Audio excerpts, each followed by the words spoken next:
minority of the minority of the minority are the white scumbags that you end up stitching on TikTok. I really think we can get there.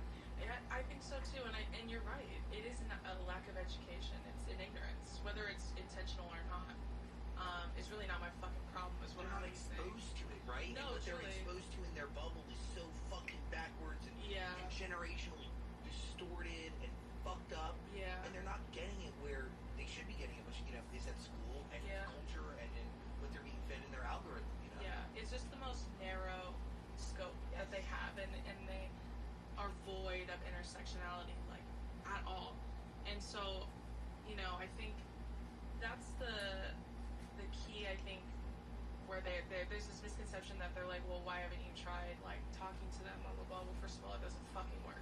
Believe it or not, men who believe women are lesser than are not going to listen to women when they say, hey, you shouldn't do that. Right. Believe it or not.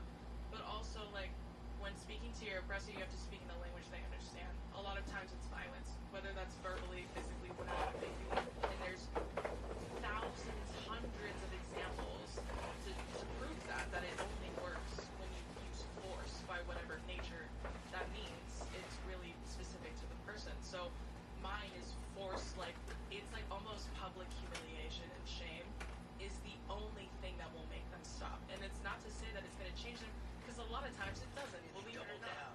Yeah, they'll double down, or they play the victim, which is so rich because they say women can't take a joke. I have hundreds of examples to prove that men are just as incapable of taking jokes when they're at the butt of them, right? They just don't like that feeling. And it's kind of, it parallels with that study they did where they said, like, men and women, if you're just operating within a gender binary, they polled a bunch of men and women and asked them what their greatest fear is. Women, it's comfort, and it's humiliation. That's telling, isn't it? Totally. Because our priorities are very different. So when I make my videos, it's not to change them. I don't give a fuck about them. I don't know if that's clear or not by my content. I really don't care about you. I don't care about your livelihood, let alone your feelings. But it's, I don't care to change them. I care to shame them. That's what my goal is to put them. If you want to be a clown, I'll give you the stage, I'll pitch the tent, and I'll give you the nose. If you really want to be a clown, I'll give you the platform to be a clown publicly. And turns out a lot of them don't really like to do that when they're being seen by millions of people, which is crazy because if you talk crazy behind closed doors, you should be confident enough to say it with your whole chest if I were to platform it publicly. The interesting thing on that study, there's a bunch of things, but like the two fears are connected. Yeah. I think men feeling humiliated leads to the fear of women being murdered. Yeah. And I think men feeling humiliated is a generational problem, a societal problem that steps back literally hundreds of years. And it's all tied together. That's what I try to tell people all the time. It's like all of it is so, like, I kicked a completely different hornet's nest once because I stitched this dude that was talking about, taking a woman out of her feminine era and putting her in her masculine era. And I personally believe that's veiled misogyny because it is. The way that they describe it, the attributes that you attribute to male and feminine energies, first of all, you can't. First of all, gender's not real. How the fuck are you going to gender energy? You can't. Like, gender's not, hey guys, gender's not real. We made it up. And that's another thing that sometimes I tell people, I'm like, you guys wonder why I don't do educational TikToks? You guys aren't ready for the conversation sometimes, especially men, the men that hate me. They're not ready for the conversation because, like, gender is a construct that was created. It's a consequence of colonization, of white supremacy, because my own culture included did not adhere to a gender binary prior to being colonized. So that's why I say, like, once colonization happened, all of a sudden we have male, female, man, woman, right? You cook, I go to work and make money. And so I told them I really don't like this kind of thinking because it's veiled misogyny, and I feel like men like that are far more dangerous than, like, a lunkhead who's like, lose weight, fatty. Like, that guy, like, he's easy pickings. You could pick him out of a lineup. It's super easy. Men who say things like, well, I just want to take you out of, like, this. I don't want you to feel like you have to be so masculine all the time. That's misogyny, but it's hidden. It's like, it's so deeply ingrained whether they know they're doing it or not. It's a trick. And so that's why I feel like I have to tell women, like, don't fall for that bullshit. it's misogyny. But like colonization turns to commercialization, which is what perpetuates genders to begin with, And right? capitalism, Because yeah, too. 100%, 100%. Yeah.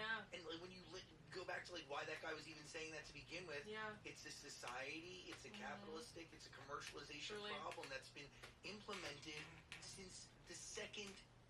All of us, by the way, Yeah. have been able to even retain what we're looking at. No, actually. And that's why I've talked, sometimes when I talk about stuff like that and I get a little more detailed, people are like, you're actually like a lot smarter than I thought you were. And that's why I'm like, just because I make silly, goofy jokes and I tell men to eat my shit doesn't mean that I'm not a dumb bitch. But that's another reason why I said, see, that's misogyny, is assuming that I'm just stupid because I cuss and make fun of men and tell them to suck my wiener. Like, when the reality is what you're doing is actually dumbing down the conversation so you can relate to them and so they can understand it. Yeah, it's to like make it more palatable and enjoyable and entertaining, right? Because there are far more educated people than me on TikTok that their whole platform is educating people on the consequences of white supremacy and colonization, which I follow a ton of them, and that helps foster my learning too. And I always tell people, it's like learning is free. Unlearning is also free. It's hard. Like, I talked about when I went on Emily Ratajkowski's podcast, I talked about unpacking your own internalized misogyny. Like, we all have it. It's by no fault of our own. So I said on hers, and I'll say it here too, it's not your fault if you're born that way, like, or born into that, but it is your fault if you die that way, like, with those same beliefs. It's true. It's up to you to unpack them. That's our, I think, a job. It's like our duty as citizens, contributing people to society. I agree, but I also think it takes people like you and others in society to even host the conversation to begin with, because I think a lot of people may not even know that they're carrying this around internally and they're unaware of their actions. Yeah, that's true too. And I've had quite a few people of all gender identifying on the spectrum like tell me that you really helped me unpack. ADT professionals customize and install systems, Anything. featuring Google Nest products for any kind of home. So you have a home with no worries. Brought to you by ADT. Some stuff that I feel like I still held, which I didn't intentionally want to hold, but I realized through watching your videos why it's problematic, why I should, educate myself a little bit more. Even when I talked about the energy thing, I talked about how men are like,